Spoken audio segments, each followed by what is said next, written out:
नमस्कार, मंडल news bulletin में आपका स्वागत है। आइए पेश करते हैं आज के कुछ प्रमुख व मुख्य समाचार।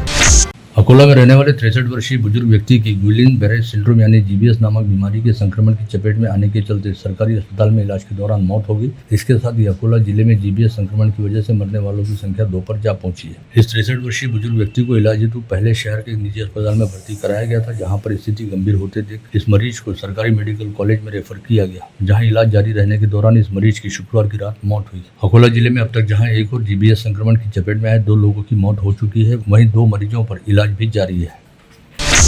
परसों 16 अप्रैल को अमरावती विमानतल का उद्घाटन होने जा रहा है, जिसे लेकर अमरावती विमानतल से मुंबई हवाई सेवा का संचालन शुरू करने जा रही एयर अलायंस कंपनी द्वारा जिले के सांसद बलवंत वानखेड़े को भेजे निमंत्रण पत्र में अमरावती एयरपोर्ट का उल्लेख डॉक्टर पंजाबराव देशमुख अमरावती एयरपोर्ट के तौर पर किया गया था। ऐसे में आम जनमानस में यह संदेश गया कि अमरावती विमानतल को देश के प्रथम कृषि मंत्री और शिक्षा महर्षि डॉक्टर पंजाबराव देशमुख का नाम दिया गया है। वहीं इस पत्र के सामने आते ही अमरावती एयरपोर्ट के निर्माण व देखरेख का जिम्मा संभाल रहे महाराष्ट्र विमानतल विकास प्राधिकरण यानी MADC ने इसे लेकर तुरंत आपत्ति उठाते हुए अलायंस एयर को सूचित किया, जिसके बाद अलायंस एयर ने अपनी भूल स्वीकार करते हुए मुख्यमंत्री देवेंद्र फडणवीस के नाम एक नया पत्र जारी किया, जिसमें साफ किया गया कि कंपनी द्वारा अमरावती एयरपोर्ट का नाम गूगल सर्च करने की वजह से उक्त गलती हुई और अमरावती एयरपोर्ट के नाम के साथ गलती से डॉक्टर पंजाबराव देशमुख के नाम का उल्लेख हुआ। ऐसे में यह स्पष्ट हो गया कि फिलहाल अमरावती एयरपोर्ट को किसी भी महापुरुष का नाम नहीं दिया गया है और अमरावती विमानतल इस नाम के साथ ही आगामी 16 अप्रैल को अमरावती एयरपोर्ट का उद्घाटन होने जा रहा है। परसों 16 अप्रैल को अमरावती विमानतल का औपचारिक उद्घाटन होने के साथ ही अमरावती से मुंबई हेतु कमर्शियल यात्री उड़ान सेवा का शुभारंभ भी होने जा रहा है, जिसके तहत 16 अप्रैल को सुबह 9 बजे मुंबई से अलायंस एयर का ATR 72 विमान उड़ान भरकर सुबह 10:45 बजे अमरावती एयरपोर्ट पर उतरेगा और यहां पर उद्घाटन समारोह की औपचारिकता पूरी होने के बाद दोपहर 12:15 बजे उड़ान भरकर दोपहर 2 बजे मुंबई पहुंचेगा। इसके साथ ही अमरावती विमानतल से सप्ताह में 3 दिन मुंबई हेतु हवाई सेवा शुरू हो जाएगी, जिसका टाइम टेबल अलायंस एयर द्वारा जारी किया गया है। इस टाइम टेबल के मुताबिक अलायंस एयर के ATR 72 विमान की फ्लाइट सप्ताह में 3 दिन सोमवार, बुधवार व शुक्रवार को उपलब्ध रहेगी, जिसके तहत मुंबई से दोपहर 2:30 बजे अमरावती हेतु फ्लाइट रवाना होगी, जो दोपहर 4:20 पर अमरावती पहुंचेगी। यहां करीब 30 मिनट के विश्राम पश्चात दोपहर 4:50 बजे अमरावती मुंबई फ्लाइट रवाना होगी, जो शाम 6:35 पर मुंबई पहुंचेगी। बता दें कि परसों 16 अप्रैल को सुबह 11:30 बजे राज्य के मुख्यमंत्री देवेंद्र फडणवीस अपने दोनों उप मुख्यमंत्री अजित पवार व एकनाथ शिंदे तथा राजस्व मंत्री व जिला पालक मंत्री चंद्रशेखर बावनकुले सहित अन्य मंत्रिमंडलीय सहयोगियों के संग नवनिर्मित एयरपोर्ट का विधिवत लोकार्पण करेंगे, जिसका अमरावती वासियों द्वारा बड़ी बेसब्री के साथ इंतजार किया जा रहा है। संविधान निर्माता व महामानव कहे जाते भारत रत्न डॉक्टर बाबा साहब अम्बेडकर के जयंती दिवस पर उनकी स्मृतियों का अभिवादन करने आज इरविन चौराहे स्थित अम्बेडकर पुतला व स्मारक परिसर में सुबह से ही अच्छी खासी भीड़ लगी रही, जिसके तहत अम्बेडकरी अनुयायियों के साथ साथ समाज के विभिन्न वर्गों से वास्ता रखने वाले गणमान्यों व आम नागरिकों द्वारा भी महामानव की स्मृतियों का अभिवादन किया गया। आज जिले के सांसद बलवंत वानखेड़े, भाजपा जिलाध्यक्ष व राज्यसभा सांसद अनिल पोंडे, बडनेरा निर्वाचन क्षेत्र के विधायक रवि राणा, अमरावती की विधायक सुलभा खोड़के, विधान परिषद सदस्य संजय खोड़के, पूर्व मंत्री डॉक्टर सुनील देशमुख व यशोमती ठाकुर तथा पूर्व महापौर विलास इंगोले व मिलिंद चिमोटे तथा कांग्रेस के शहराध्यक्ष बबलू शेखावत व भाजपा शहराध्यक्ष प्रवीण पोटे सहित विभिन्न राजनीतिक दलों के पदाधिकारियों के साथ साथ शहर पुलिस आयुक्त नवीन चंद्र रेड्डी ने उपस्थित रहकर महामानव की स्मृतियों का अभिवादन किया।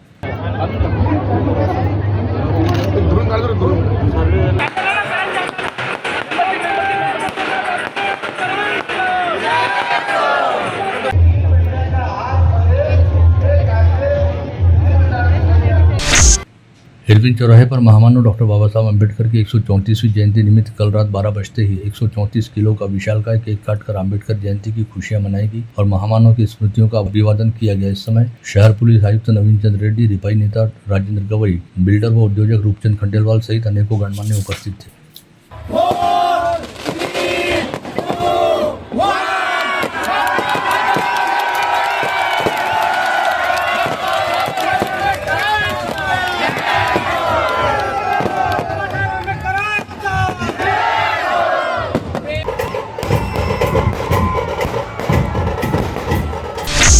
नई बस्ती बडनेरा के अशोकनगर में 45 लाख रुपए की विधायक निधि से स्थापित महामानव डॉक्टर बाबा साहब अम्बेडकर के पुतले व स्मारक का उद्घाटन और लोकार्पण गतरोज क्षेत्र के विधायक रवि राणा के हाथों संपन्न हुआ। इस समय विधायक रवि राणा ने आश्वस्त किया कि नई बस्ती बडनेरा के समता चौक में अम्बेडकर पुतला सौंदर्यीकरण हेतु 25 लाख रुपए की निधि से जल्द ही काम पूरा करते हुए उसका लोकार्पण किया जाएगा।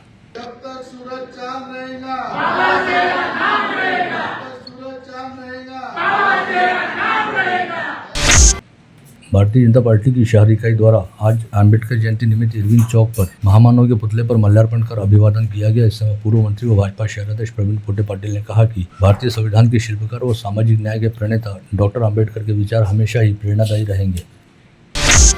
विगत सप्ताह तेज धूप व भीषण गर्मी का सामना करने वाले अमरावती शहर सहित जिले में अधिकतम तापमान 43.5 डिग्री सेल्सियस के उच्चतम स्तर पर जा पहुंचा था, जो आज 2 डिग्री से लुढ़क कर 41.5 डिग्री सेल्सियस दर्ज हुआ। वहीं आज शाम बुल्ढाना व अकोला जिले को छोड़कर विदर्भ के अधिकांश जिलों में एक बार फिर तेज आंधी तूफान और बिजली की गड़गड़ाहटों के साथ बारिश होने की संभावना जताई गई है। मौसम विज्ञानी अनिल बंट के मुताबिक आज शाम के बाद होने वाली अवकाली बारिश के पश्चात कल से तापमान धीरे धीरे ऊपर उठेगा और अगले 5 से 6 दिन के दौरान अमरावती शहर से जिले में अधिकतम तापमान 44 से 45 डिग्री सेल्सियस के स्तर पर जा पहुंचेगा।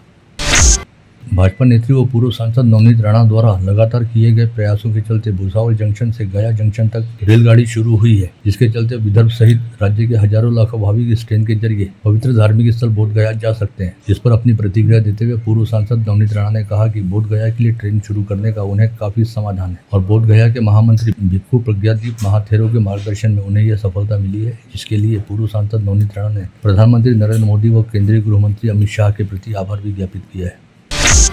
गर्मी की छुट्टियों दौरान रेलगाड़ियों में बढ़ती भीड़ को देखते हुए दक्षिण मध्य रेलवे ने कोयम्बटूर से भगत की कोठी यानी जोधपुर तक विशेष ट्रेन चलाने की घोषणा की है। यह गाड़ी 10 अप्रैल से 30 जुलाई तक 26 फेरियां करेंगी, जिसे विदर्भ के अकोला व वाशी स्टेशन पर स्टॉपेज दिया गया है।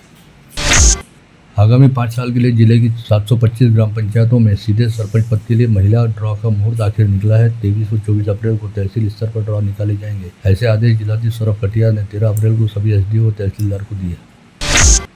अप्रैल माह के दौरान सोना चांदी की कीमतें लगातार बढ़ रही हैं। कीमतों में कमी का जानकारों का दावा खोखला साबित हुआ है। व्यापारियों के मुताबिक कीमतें अभी और बढ़ेंगी, क्योंकि मांग बढ़ने के साथ साथ दाम बढ़ रहे हैं। विवाह का सीजन शुरू हो गया है, जिसकी वजह से लोगों में तेजी की धारणा बन रही है।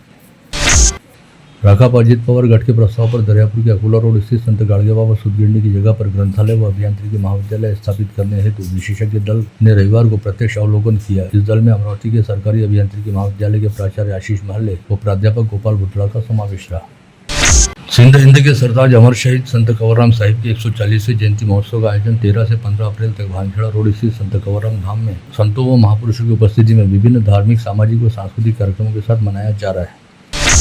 संत कंवरराम साहिब की 140वीं जयंती अवसर पर वॉकथॉन प्रतियोगिता का आयोजन संत कंवरराम धाम ट्रस्ट की तरफ से हनुमान व्यायाम प्रसारक मंडल, district athletic association, Sant Kanwarram education and welfare society तथा कंवरनगर का राजा गणेशोत्सव मंडल के सहयोग से किया गया। पहली बार आयोजित की गई इस वॉकथॉन प्रतियोगिता को लोगों का काफी भरपूर प्रतिसाद मिला और सैकड़ों लोगों ने इस स्पर्धा में हिस्सा लिया।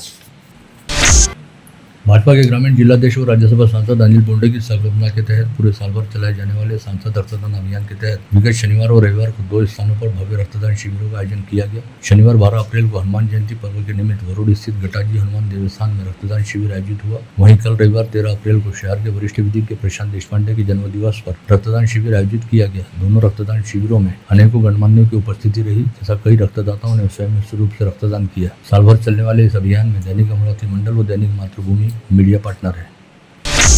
विगत शनिवार को स्कूल जाते समय चांदू रेलवे वर्धा रोड पर सातेफल के निकट घटित हादसे में गंभीर रूप से घायल मुख्याध्यापिका सुनीता पाटिल की जान बचाने हेतु खून की आवश्यकता पड़ी तो अस्पताल में रक्तदाताओं की लाइन लग गई। यह नजारा देखकर नागपुर के अस्पताल कर्मियों को सुनीता पाटिल के प्रति उनके सहयोगियों और अध्यापकों के स्नेह व आदर का एहसास हुआ। समाचार लिखे जाने तक सुनीता पाटिल की स्थिति चिंताजनक बनी हुई थी। मुख्याध्यापिका सुनीता पाटिल अपने 4 पहिया वाहन से धनोड़ी स्थित जिला परिषद शाला जा रही थी। बीच रास्ते में उन्हें झपकी आई और कार अनियंत्रित होकर पुल से जा टकराई। इस हादसे में सुनीता पाटिल गंभीर रूप से घायल हुई थी। नांदुरा बुद्रुक स्थित गोकुलम गौरक्षण संस्था में रविवार को पशुओं के लिए विशेष चिकित्सा शिविर का आयोजन किया गया तो सैकड़ों की संख्या में किसान व पशुपालक अपने पशु लेकर पहुंचे, जिनमें गाय, कुत्ता, बिल्ली, सांप, घोड़ा सभी प्रकार के प्राणियों का समावेश रहा। सभी का पशु चिकित्सकों ने परीक्षण किया और उपचार के यथोचित प्रयास भी किए गए। साथ ही आवश्यकता रहने पर ऑपरेशन भी किए गए।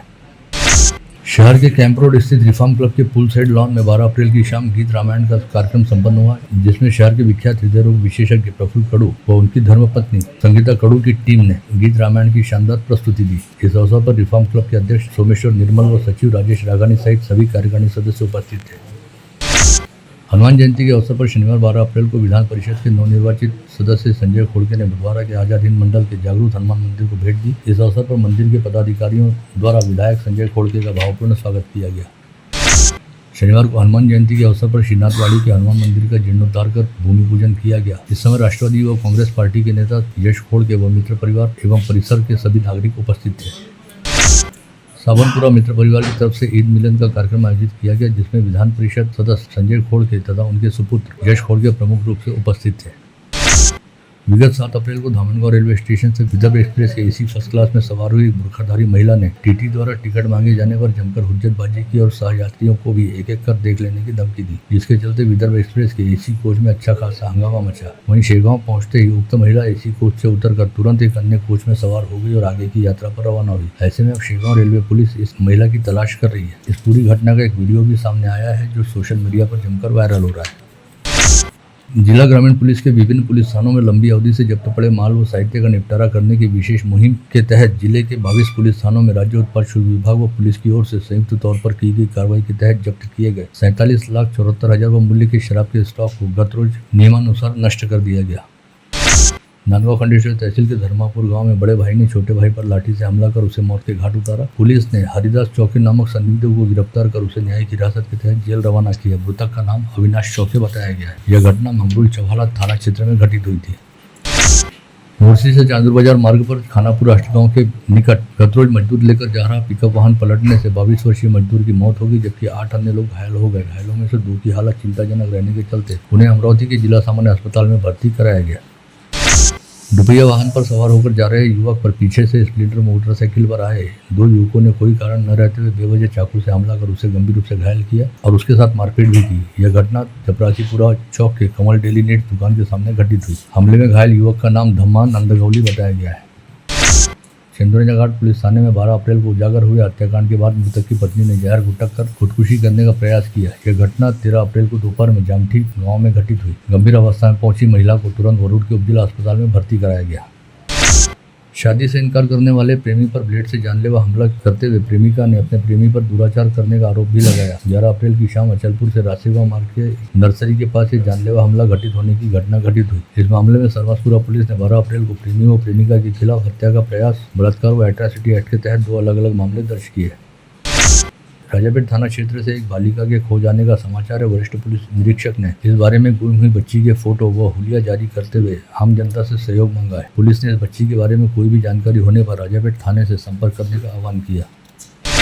बुल्ढाना जिले के मलकापुर शहर में स्थित साप्ताहिक बाजार परिसर में बीती रात भीषण आग लग गई। आधी रात के करीब लगी इस आग ने देखते ही देखते विकराल रूप लिया और 4-5 दुकानों को अपनी चपेट में ले लिया। इस अग्निकांड में दुकानदारों का काफी भारी नुकसान हुआ है।